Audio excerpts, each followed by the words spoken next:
afternoon, everyone. Welcome back into my kitchen, Cooking with Carol Diane on my YouTube channel. I'm going to prepare dinner tonight. Just a simple little dinner, but maybe it'll give you an idea of what to have for dinner either tonight or another night. Of putting what you already have kind of in your refrigerator together for a quick little meal. So what am I going to have? Well, I have these zucchinis. I have two of them that I bought from the grocery store and two really nice ones that I bought from the farm market. And I'm going to go ahead and use the ones from the grocery store. I really am. So I'm going to take the zucchini. I have washed the outside skin very well. And I'm going to take off the ends. Just kind of get rid of them, discard them. And then take a cookie sheet and put some parchment paper on it. That's the next step. I have enough room to do this over here. Then I'm going to cut these slices where they are about, maybe 1/4 of an inch. They're going to look like that. And just set that down on your cookie sheet. Now, if you have a small little zucchini, that's fine. This one is probably, I'm going to say just kind of a medium size because my other ones aren't. They're large. And that's all right. But this is only dinner for two. Just for two. So I'm going to try to use up all this particular zucchini. I hope all of you have had a good day to your Monday morning, afternoon. Mine went pretty fast. I had some yard work to do. Always with yard work. It takes most of the day for me, it really does. Okay, so that filled up, and I'm not doing a large cookie sheet. This is just kind of a smaller cookie sheet. So I've got these zucchini on there to begin with. Now what do I want to take? Clean my knife a little bit from that and the surface here. Now I'm going to take a tomato. And actually I need a serrated knife to do that little project.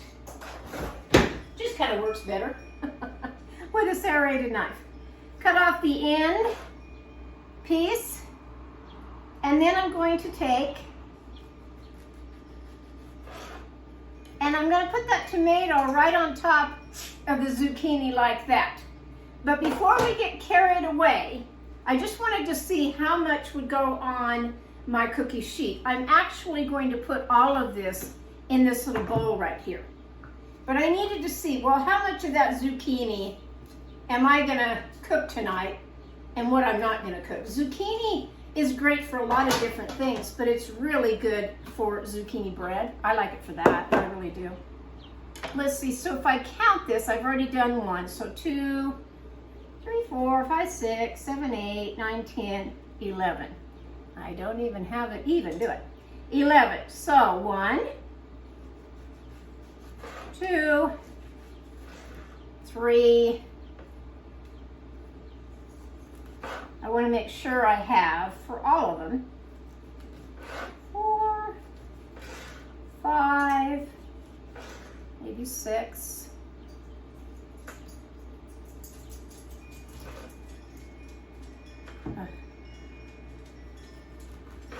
7, 8, 9, 10. I think I'm gonna make it with all of my tomatoes that I have. And I'm not really concerned with if they don't fit exact on the zucchini. Okay, so we'll get rid of that. And I'll put all of these. These are really, I think I'll do the zucchini first because they're where I can work with that. Take some olive oil. Sprinkle the zucchini well with the olive oil. And rub that together, both sides. that you're getting the zucchini well coated. I think I know how I'm going to do mine. First I'm going to start with the olive oil, getting all over them. Then I'll go back and put the tomato. I need that olive oil to seep into the zucchini first. I really do. It doesn't take a lot with the tomatoes. Now I can set them on top. Give just a little dusting, as it were,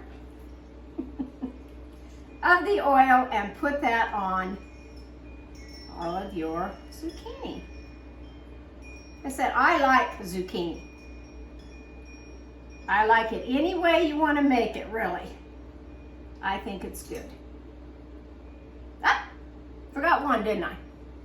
It's good I saved that tomato. Miscounted on that, didn't I? It's okay. Happens in the kitchen all the time. Okay, there's just that part. Let me set this over in my sink real fast.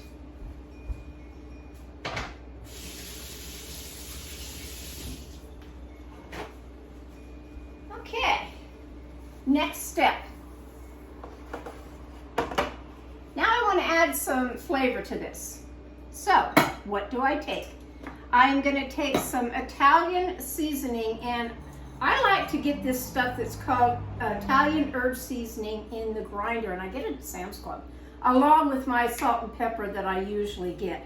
So each one of these, I'm going to put probably, I would say not even it might be a teaspoonful, half to a teaspoonful, as much as you'd like, is what I would say. It's really to your taste, it really is. Now I'm going to sprinkle just a little bit of garlic powder on it. Husband loves garlic powder. Here it is. Me not so much, but it's okay on some foods.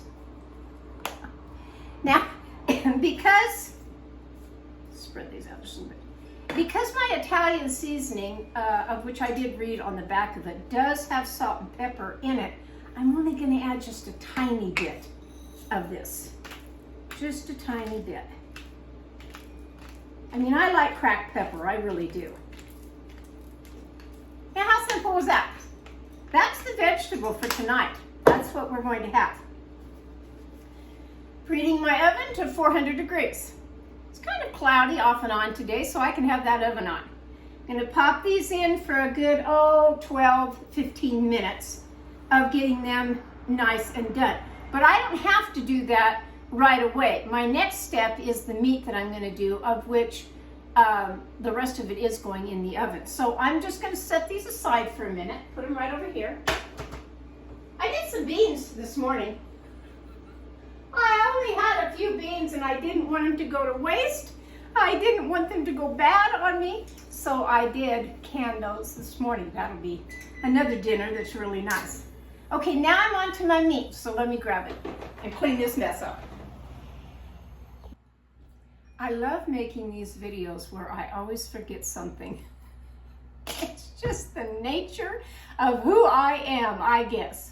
I have it sitting right here on my counter, and yet I always forget some item, don't I? Before I stick these in the oven, which they do smell good. That Italian seasoning makes it smell really good. Put some mozzarella cheese on them before you put them in the oven.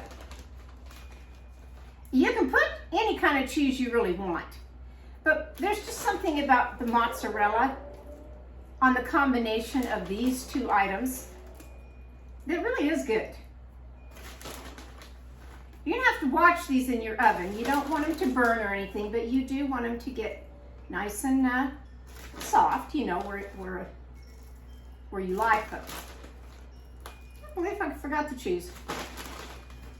I guess because I have so many things on my mind. Tomorrow's my day to go out with my ladies of going lunch again.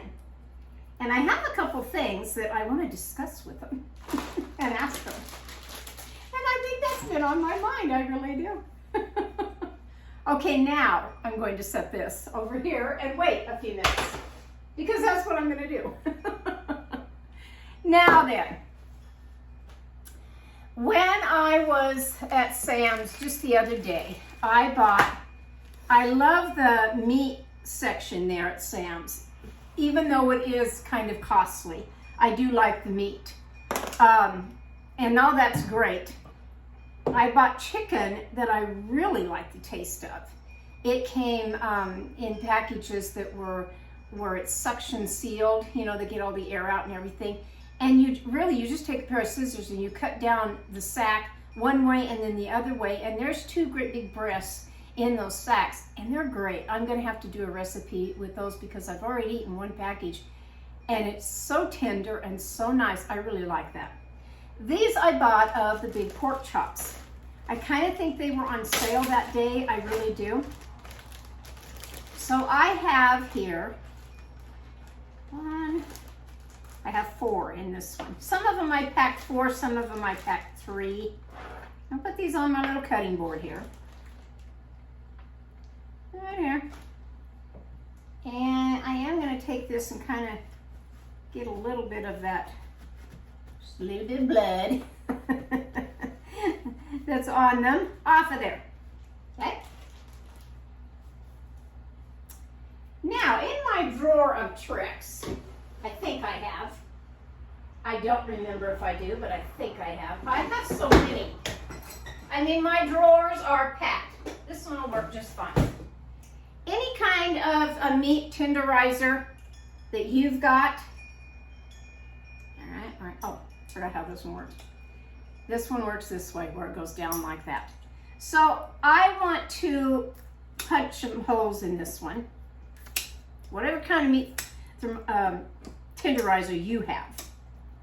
I just want to get it just a little bit more tender on the meat. And this works. These work great. Lets all that air get in there where you can cook this meat a little bit more. That's great. See, that didn't take very long, did it? Okay, what else do I do with this meat? Couple little things here. Couple things. Right here. Couple things. All right, so I'm putting this to brown in my electric skillet right here. Because my oven is set at 400 degrees, I will be turning that down to 375 after I cook my vegetables, because this needs to be at 375 after I get it browned. So take any kind of pot that you have. You can do this on the stove, like with a cast iron skillet, would be really nice. I almost brought that out today, but I thought, you know, this will be quick and easy for me. So put a little bit of, I always like to make sure it was clean. A different one here. Make sure that's wiped out good. Don't know. Just me, I guess. Put some olive oil in there. This one's just extra virgin olive oil. Put that in there. And what I want to do is now I want to brown my meat. And you know what? I think I'll turn these over and do the very same thing on the other side while that's heating up. I'm just going to tenderize them just a little bit more. Nothing worse than meat that's tough, you know? Not when you can help it along a little bit. This thing's great. I think I'll put it, it's a Nora Poro. Don't know if I can still find it. I think I can. I'll put that on my website, cookingwithcaroldiane.com, under the gadgets, and I think you can find that someplace, huh? That'll be kind of nice. Okay, so for this, to brown it, I'm going to go ahead and stick it now in the hot skillet here. Down in there.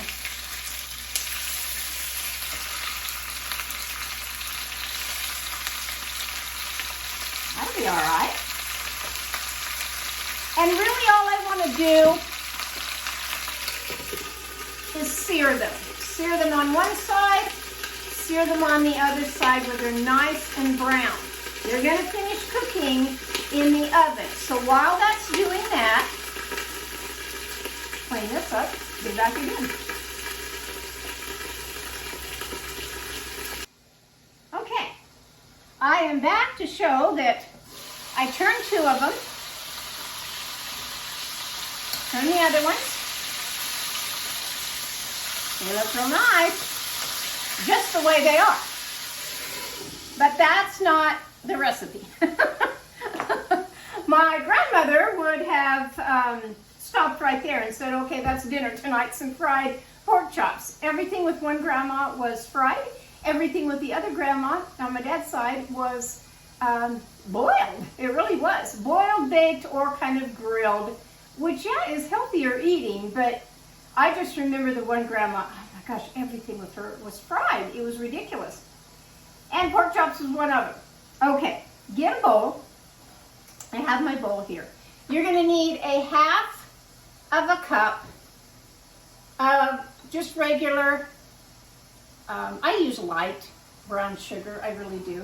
So put that in there. Then you're going to need, and I didn't have, I'm sorry for this recipe because the presentation makes it look better, but I just didn't have it. So take a can of any brand of, you're to have the rings of the pineapple, but I don't have those. I have crushed, and that's okay. Sometimes you just have to go with what you have. Put all of that in the bowl with the juice, because you're going to need the juice. Take 1 teaspoon of apple cider vinegar. Put in there. Then you're going to take probably a good teaspoon of garlic. Put that in there. 1 tablespoon of Worcestershire sauce. That always makes stuff taste good. It really does. Put that in the bowl. And a 1/4 of a cup of soy sauce. A lot of soy sauce, huh? If you don't want the 1/4 of a cup, in fact, I'm only going to put a half. How about that? Half of that 1/4. I don't need that much in there. I really don't. Give that a stir.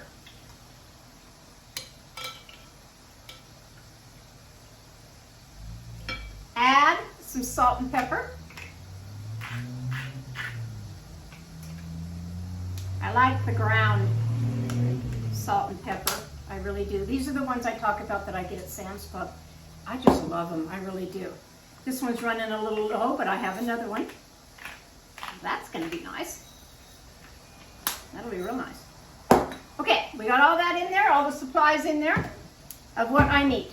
Everything. Everything. Brown sugar.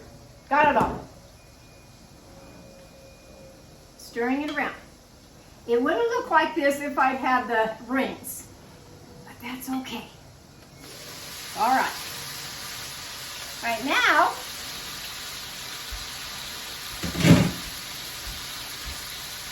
take any kind of a baking dish. I have a small, this is probably a 9 by 11 baking dish. Take the pork chops out now and put them in here.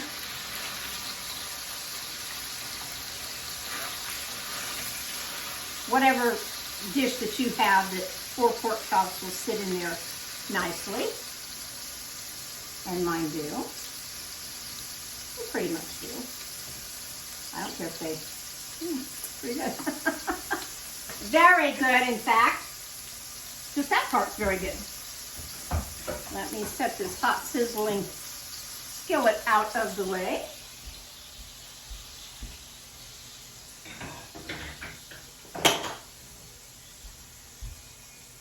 Clean up my mess.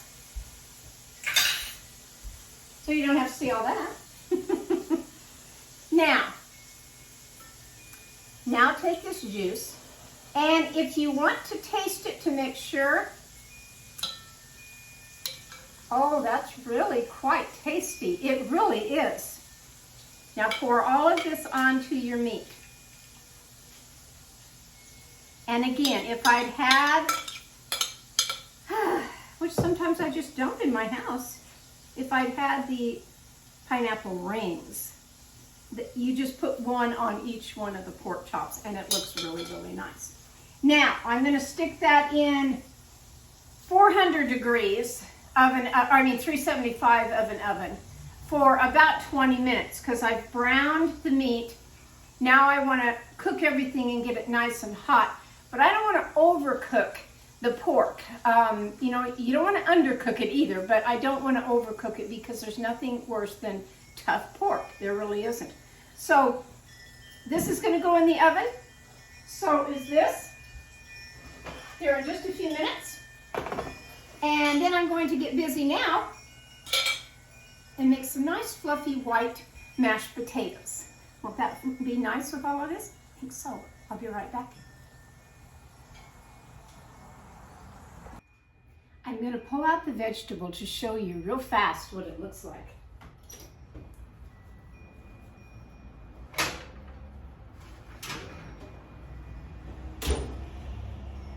Oh, I can't even tell you how good this smells. Look at that. That's kind of the start. And I can pop those back in for about 3 more minutes right before dinner's ready to be served. Hang on.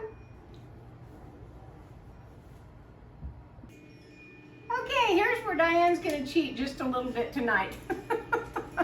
Which I don't normally do, but I'm going to. Meat's out of the oven. It's resting right now. Still waiting on the potatoes. They won't take but just a minute to get that done.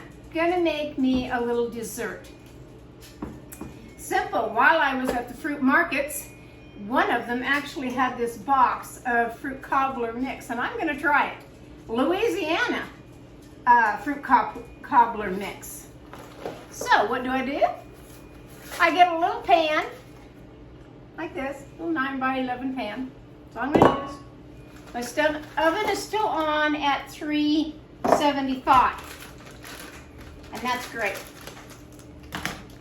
Put the powdered mix into a bowl. Add 2/3 of a cup of milk. And stir that around. Like I said, normally I don't cheat and do this, but it's been a long day today. And I want to have dinner fast tonight. So this is what I'm doing. Take 4 tablespoons of butter. My butter right here has kind of been sitting out, so I'm going to go 1, 2, 3, 4. Just lay those patties in there. No rhyme or reason to that at all. Then, it's mixed up just a little bit more. I think I'm going to grab my different little helping hand here. Now, we're going to put this in the container here. Put it all in. Oven's still at 375. I'm having dinner cook, and that is the temperature that I need for this cobbler. Now I'm going to take my peaches, and I don't know because the box says 14 to 16 ounce can, but I'm using fresh, nice peaches. These are the Palisade peaches that I'm going to use. So I don't know how many to stick in here. I'm just gonna, I cut 4. I may not need 4, I don't know. I'm just gonna randomly put them in. Got a big seed out of there. These are the best peaches, I'm telling you. They're so good. So good. This weekend, I will be canning my peaches. And I'm going to be doing it a very simple method. And whoever is into the canning process can watch me do that. Because it's always fun to learn new things if you don't know how to can. It's nice to watch somebody. And then you can do it too.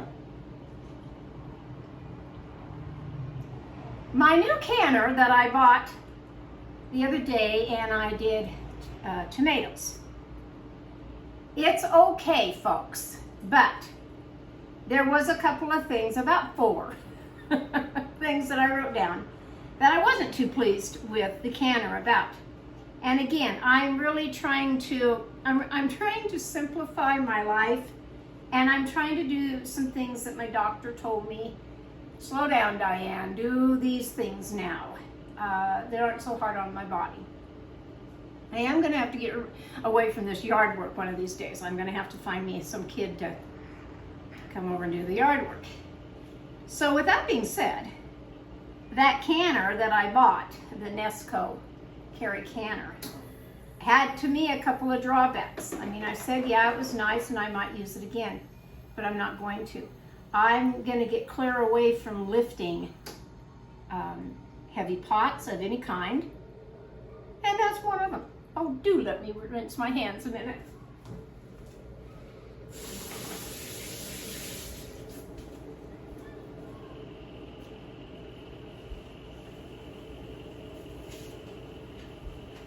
So I wrote down the 4 things. I actually returned the canner. Actually did. And I wrote down the 4 things that I wasn't pleased with the canner about. And I'll share them with you. Now, if you have one and you like the canner, that's great. Don't get me wrong. It did the job of what it needed to do, with a couple of exceptions. And what were they? 1, there was no way to see the pressure of the temperature in that canner, which I didn't care for. I'm going to add a little cinnamon sugar on top of this. And by the way, I'm going to put this in the oven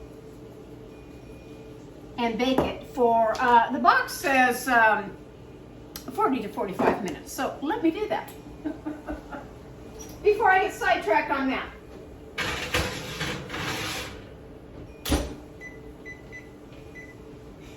Okay. So there was no way to see the pressure on the temperature in the pot. The quart jars, the big ones, not the pints, but the quarts, and I didn't use quarts, I was using pints to do my stewed tomatoes. I couldn't fit them in the canner and still get that clearance on the top, that 1-inch clearance of water for a water bath. Don't know. The pressure valve at the back, where it says exhaust, it spits water out constantly. Might have just been my canner, might be that's the way it does, but that got all over everything, really. And the biggest gripe that I had, really, from the whole thing was that it was so hard to get the jars out of the bowl canner. Now, one thing, I could have let the canner completely cool down where that water was just, I don't know, lukewarm or even cold before I stuck my hand in there and got 1 jar out. But you know, sometimes you just don't want to do that. You're ready to, I gave it its time to cool down anyway, and I wanted to get the jars out and let them rest so that I could make my second batch. And I couldn't get it out with my jar grabber of the big one. I had to take 2 hot pads and get the first jar out. And I don't really think you need to do that. You know, to me, you're gonna get burned, for one. If you have time to sit there and wait for that canner to cool down before you hand get the jar out, more power to you. But to me, it was kind of a drawback. So I thought, no, out of the 4 things that I didn't care about the canner, it just wasn't worth it to me to keep the canner. So, and besides, I have, let's see, my 16 quart of the canner, the 32. I do have an Instapot. I have the Wolfgang Puck Instapot pressure cooker. I mean, how many more pressure cookers do I need? I don't. So that went back. I got my full refund. Everything is fine. But Saturday is coming a water bath canner that I'm hoping I'll be a lot more pleased with. I really do. At my age, like I said, I'm tired of lifting those great big pots from the stove that are full of water, because that could be an accident with me at any time. I really can't. So Saturday, if you tune in to watch me can these peaches with a new canner, that I think I'm going to enjoy a lot more. I hope you do. I mean, whatever I do in my kitchen, it's just kind of a riot. It really is. Dinner tonight smells delicious back here. It really does. My pork chops with this particular combination of what I did in here, they're sitting in here now, and it just smells wonderful. And I will stick those vegetables back in the oven right when I'm ready to serve it on the table. I really will. I'll warm them up. But I just wanted to show you how easy that was to take some vegetables and put a few little seasonings and some nice cheese and pop it in the oven, and you've got dinner, you know. I am waiting for my potatoes, because I like mashed potatoes with things. So when I get all done, I'll put it on a plate and show you, like I always do, the end result. And I'll wait my 40 minutes for this peach cobbler with real fresh peaches, not canned peaches. So tonight's good eating at my house. Wish you were here. Really do. I'll catch you next time on Cooking with Carol Diane from my kitchen to yours. Go have a great afternoon and watch me Saturday. Okay? Bye-bye.